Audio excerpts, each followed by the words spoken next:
Live? All right. Happy Wednesday, everybody. It's Wednesday, August 8th. The dog days of summer are upon us. I bet you're wondering where we are. This is actually the first time we've ever done the breakdown not in Bunker Labs' offices in Chicago. We are currently at mHUB in Chicago. mHUB is a prototyping and manufacturing, I don't want to say incubator, we'll get Innovation Hub. Innovation Hub. It used to be a Motorola like R&D kind of facility. They were building cell phones here. It's pretty cool. And now it's like this, I can't even explain. We're in their 3D printing lab right now. It is one small piece of this incredible space that you can make whatever you want here. This isn't even real pizza. It is 3D printed, but it looks like it was bought last night. Yeah. So Bill Fienup's here. He's the co-founder here at mHUB. We're gonna have a conversation today around where to get started for prototyping a product or the product design roadmap. So let's just dive right in, I guess. Bill, what's up? What is this place? Thank you for having me. Yeah. mHUB's an innovation hub, and we help entrepreneurs and industry build and manufacture physical products.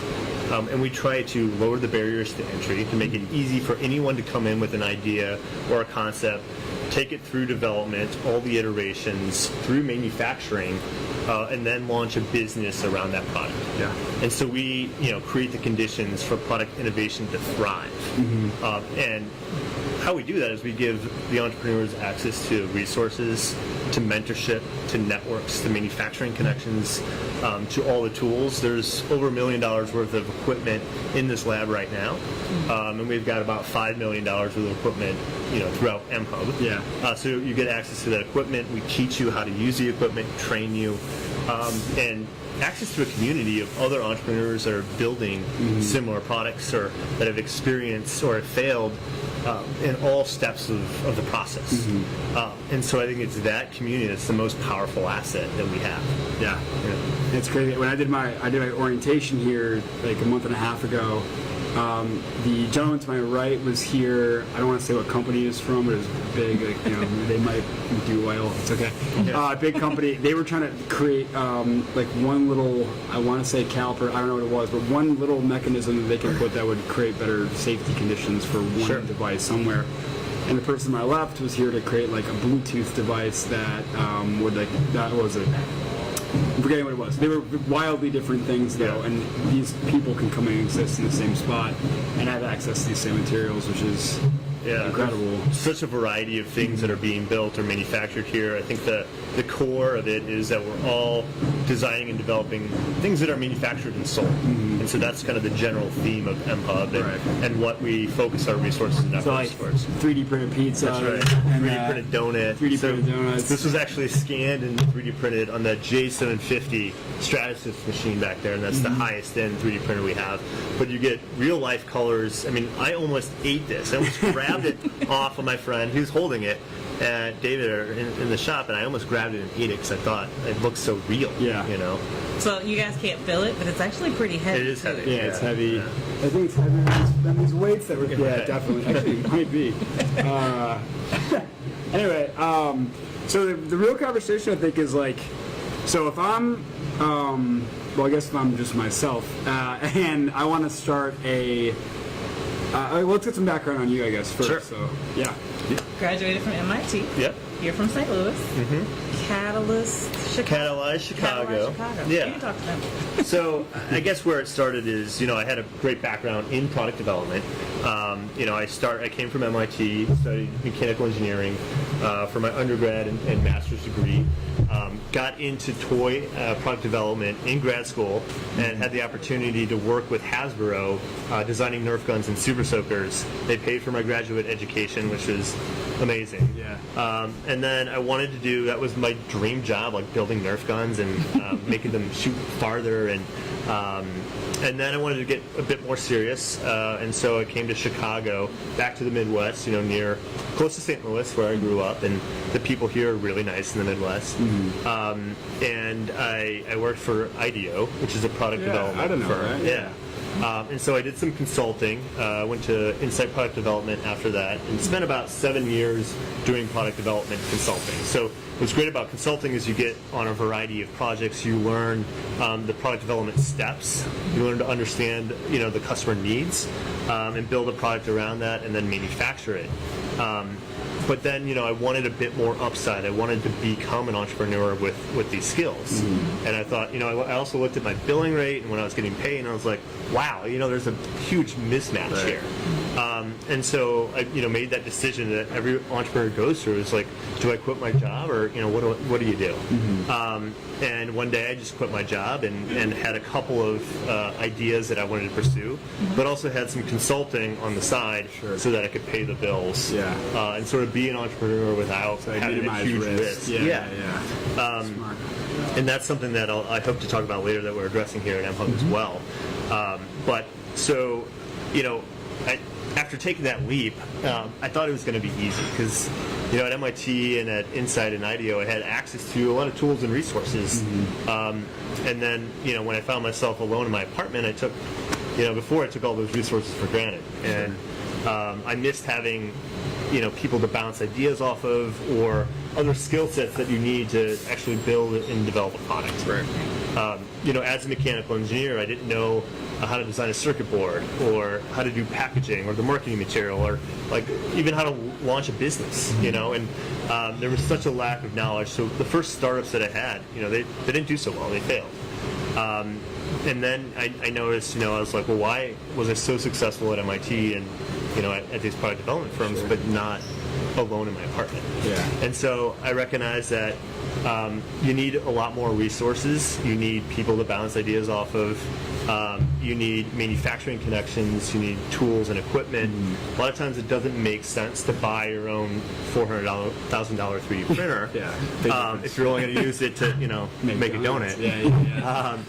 But if you're sharing that equipment with people, then the model starts to make more sense. And when you can leverage the mentor network or the manufacturing network or just knowledge from the other community, you move a lot quicker, a lot faster, and you have someone that's going to hold your hand. So Super cool.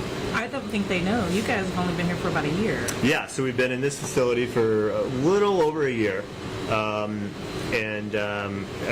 We're very blessed with this facility. So it's previously a Motorola mobility building, and they were designing and developing cell phones here. They put about $22 million of infrastructure into this facility to manufacture.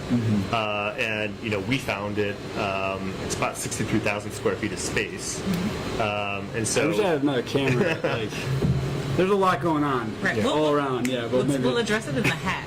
Yeah. Take some pictures and put them in the comments. No, that's really cool. So talking about leveraging it, you took your own experience and now you give that back to those who participate in the community. So the pre-interview, we talked about some of the classes you give. And so what are your most attended courses? And then how do you actually address that part? Like, here's the prototype, but how do you go to business? So there's a lot of knowledge gap when you're an entrepreneur, and and I think we try to address that through our mentorship program and just through some of the curriculum and classes that we do. We do seminars, lecture style or small group sessions, and they can be workshops as well. And a lot of the programming revolves around developing a product or launching a business. And we care a lot about the business side because our community tends to be very tech focused. There would be the CTOs, the majority of them, and a lot of them lack the knowledge to develop a financial model, understand their customer and their needs. And I want to dive deeper into that because that's a huge focus of what I feel. And so a lot of the classes, we focus on figuring out who your core customer is, what features they're willing to pay for, what they want in a product, and a lot of people skip that step. And I really feel that an entrepreneur, a lot of times, sometimes they just don't know what they need to know. And some of our classes aren't as well attended. A lot of the business classes aren't because they're not interested in that. But that's what they need to be successful. And I think that's where the mentorship comes in a little bit and can give more one-on-one guidance to point out things that they should be doing or steps that they're leaving out. Right. And then that can encourage them to go to some of those classes. So to answer your question, some of the more well-attended classes have been like the sheet metal design or design for injection molding or 3D printing. Like those, there's just a lot of interest around. But that, like, our community, I would say, already knows a lot of those skills. Yeah. You can ask your neighbor that question. It's interesting.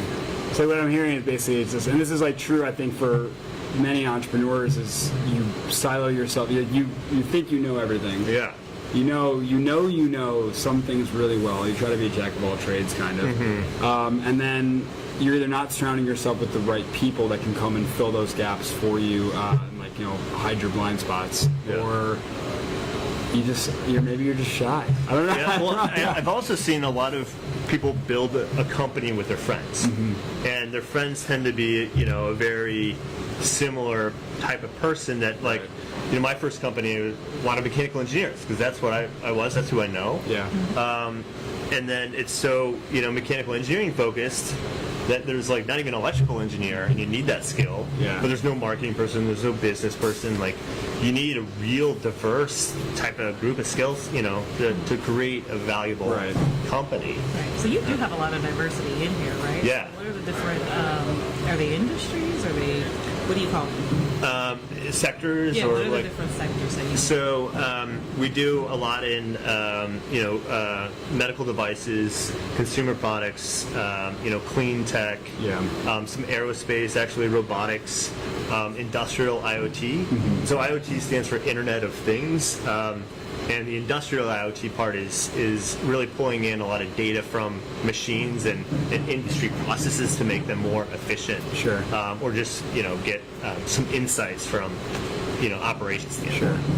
So if I, to dive into this, I guess, like this product design, let's do like the 7-minute version of like product design, which is, not fair. All right, so let's say I wanted to go and start, do you have any ideas off the top of your head? Like any company even like burning to start? It is not appropriate for the Facebook community. Okay, it's not appropriate for Facebook. Okay, so let's say I wanted to start like some kind of like wearable tech, or some like plastic product or something. Where do I start? Like, if I know that I need to do a Kickstarter, or so, let's say I just want to get to that point where I have like 3 or 4 working prototypes of something, like, where do I start? How do I go test it against customers? Yeah, so I think the first bit of advice is important to understand what are your goals. Yeah. Is this going to be a lifestyle business where you might make a couple thousand of these and sell them and earn enough to live, or is this going to be a venture-backed business where you're going to raise seed funding, a Series A, Series B, and then take your company public, or sell the IP to someone? Like, I think it's important to understand what is the goal, right? And once you've got that, then I can help with a bit more guidance. But once you have those goals and understandings, then it's figuring out, well, what is the product, what problem does it solve, who is your target customer, are they willing to pay for it, what features are they willing to pay for, what should you leave out, and then look at the competitive landscape. What are there similar products out there in the market that solve this problem? What are they not addressing? And I think what's great about today's world is Facebook. There's a lot of data, through social media, through Facebook, through Amazon, and you can actually look at, there's third-party software where you can pull information from trends. Amazon trends and sales, and you can actually look at how many units are sold in a day or in a week, and then look at the comments, their 5-star, you look at the rating, and see what features are leaving out. And then you look into, well, is there enough margins to actually build a business around this product? Like, can we manufacture that for less so that we can have enough margin to sell it? But going direct or through a channel like Amazon really lowers the costs, because you don't have those huge you don't need those huge margins if you're going like through retail. And that, Chris, correct me if I'm wrong, but that's like what caused Toys R Us to because they started using Amazon. I forget, this is a whole other conversation, but I mean, it's hard with cannibalize your own business. Right, it's hard. It's hard with retail locations just because of the overhead and the additional costs that you have. Okay, so once they figure out what the goal is, what's the next step? So really figure out who that target market is and create personas. Create, this is going to be Joe, he works in a factory. He's going to wear this wearable. Create a couple of case studies and scenarios of who that target customer is, and ask that customer for feedback. Like, would they buy this product? At what price would they buy it for? And what features, is going to make it successful? So Chris, there's it. My computer's about to die. My apologies. There's an outlet underneath this table. Thank you so much. Sorry about that. Anyway. So once they've done that, they're asking people for the feedback, and they've made their personas. About how long between just testing, validating to actual consumption to the mass audience? Yeah. So I think every product's a little different, but in general it takes, a year and a half to 2 years to get a product to market. And that's if you're moving very fast. And if you have access to kind of all these tools and, the facilities. So what I recommend is you prototype, you iterate, you might 3D print something, test it, see if it responds well to your customers, or build a circuit board. And the first one you build, it might be larger, but you still test that. You put it in a box and you test that. Maybe like you strap this on, it looks hideous, but you see if it function, if they like the function, and then you show them the small wearable, maybe this is 2/2 of an enclosure, and you mount that to your wrist, and you say, hey, do you like the look and feel of this? With the function that you get from this, imagine that as a product, and get feedback from that.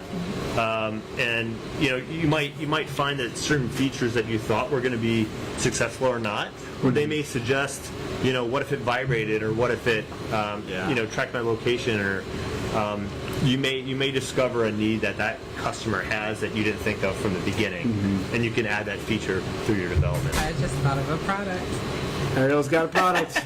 Have you seen the Nada chair? A Nada chair that has the movable ball in it for like when you get a tight. Oh, like a massage? Yeah. Yeah, but like the Nada chair is amazing. You know what? We'll talk about this offline. I actually have one in my backpack, but it's all good. So, like, is there exception? I mean, obviously, starting a business is a painstaking process. It's not easy. There's a lot of failure. A year and a half. That actually might be something like that. If I'm thinking about starting something, it might be like, I don't want to put that much effort into it. Like, that's typical. I think it's. But like, is there exceptions, or like, what are you doing in that year and a half? Like, we have Eli Crane, no relation to me, is. He started Bottle Breacher. Okay. Navy SEAL. It's like 50 cal rounds that he just would cut out bottle openers in them. He started selling them to the Navy SEAL community, then to other military, people that and so on and so on. Went on Shark Tank, whatever. But I know that for I want to say over a year he was just making them in his garage by himself, testing. That's the way you start. Yeah. I mean, I think before you get into mass production, so it takes a lot of money, a lot of investment, a lot of time, a lot of tooling if you're going to mass produce something. Yeah. So before you spend all that money, you want to mitigate your risk and see if you can, 3D print something and sell that. And if that sells, and you sell enough of them, and you're convinced that, okay, if I spend 10 grand to make a mold, like a steel mold, so I can injection mold this, which is a much faster process than 3D printing, and it costs a lot less, maybe 100th of the cost of a 3D printed part. Sure. Then you would go ahead and do that if you have enough sales. So it's all about reducing your risk, making micro failures early, adjusting, modifying, iterating before you make the next step. So you want to crawl before you run type of situation, especially when there's a lot of dollars and a lot of investment that has to be made. Right. So it's not like, you and I a couple weeks ago we were talking about like Yeti coolers, for example. Yeah. It's like a company like that is doing $500 million in revenue now, but it's not like they just popped up overnight. Like for years they were making tweaks to their design, finding the right product market fit. So they went and they started selling to professional fishermen, and then creating this brand around it. And there's a lot of things that went into it. It's not just like we created this thing, Right. and here we are. Like we knew all along it was going to take off. Yeah, I mean it's kind of a long marathon. You know, I think there are certain things that make it easier to have overnight success. Right. You know, like crowdfunding. Yeah. I mean, there's things that lower the barriers to entry, especially having a facility like this where you're sharing a lot of equipment is nice. And things like crowdfunding allows you to test your market. You know, if I put this donut up on a crowdfunding website, I can see if people are going to actually pay money to buy this before I actually spend the risk and the capital to produce it. And it's like a funnel to channel a campaign, so you can really focus some marketing energy around that. And then of course you also raise some money, so that's a nice tool that a lot of people use just to gauge the market. So there's things like that. There's also other rapid prototyping services, like contract manufacturers, like Prototype Labs or Geometry, where you can send Geometry? them. Yeah. So what do they do? You can send them like a 3D file, and they'll give you real-time quotes on a number of manufacturing processes. Yeah. Which is great. So you can quickly build financial models, and this is really important to do. So please do it.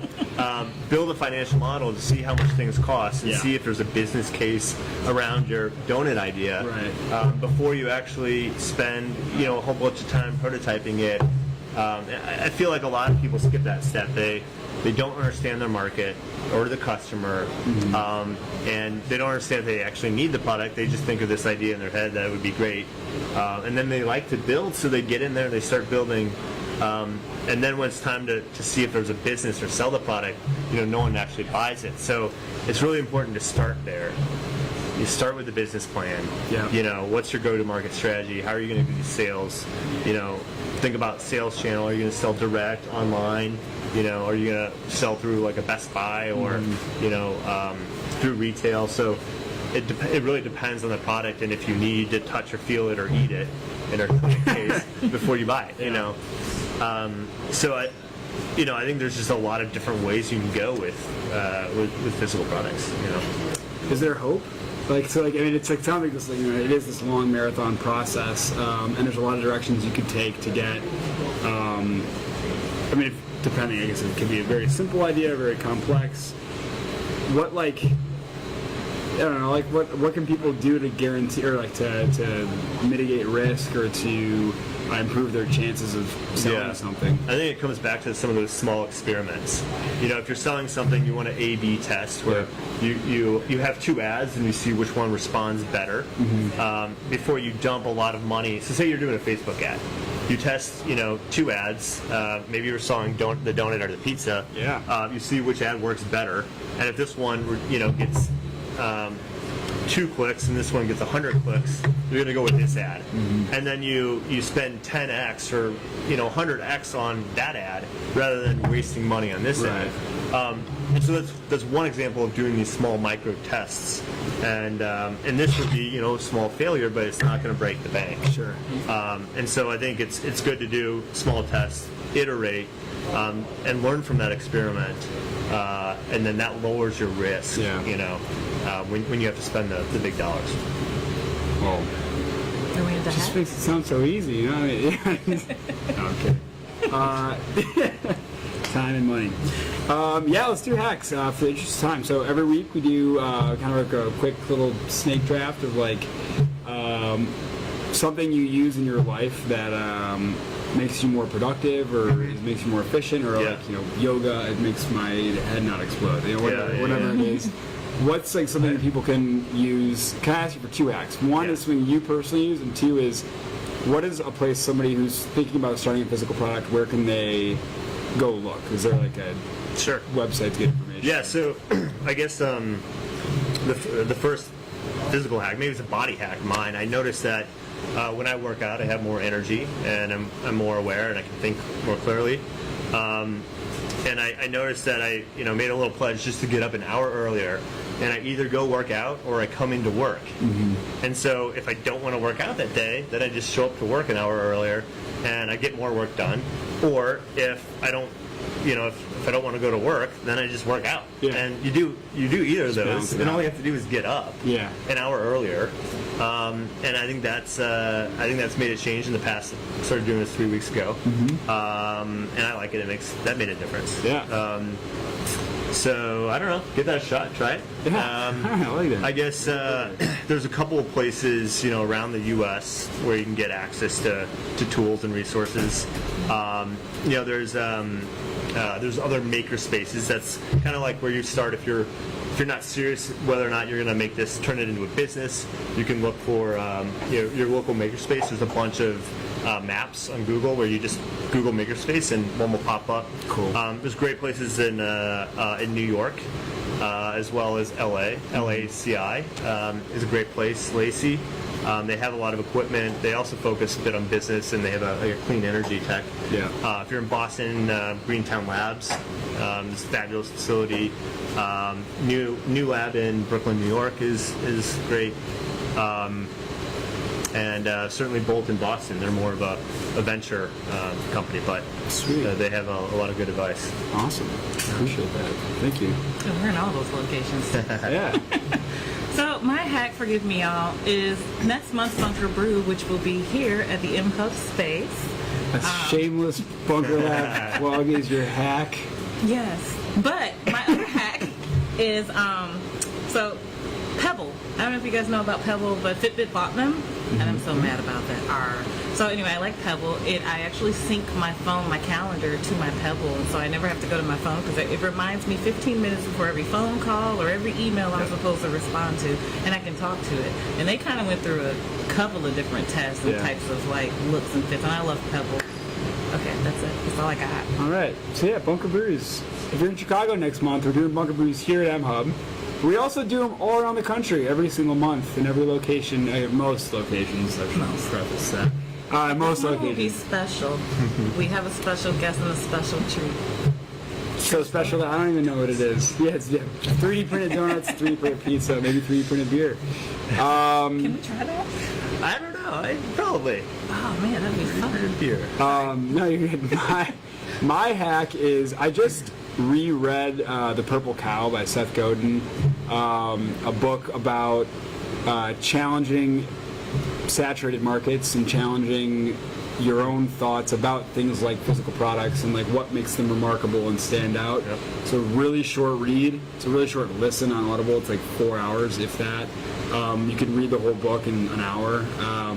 But it's a really, really great place, I think, to start to think about how you put something into the world and like what's going to make it stand out. And then the example, obviously, the purple cow is like you can see any cow anywhere in America. It's just a cow. But then one day you see a purple one and you're like, look at that purple cow. Like, I got to tell everybody about this. So it's a really fantastic book. It's really short, but I think it's a great place to start. So that's it. Bill, thank you so much for joining us today. Thank you for having me. And we will be back next Wednesday. So thank you very much. Have a great afternoon. Is that good?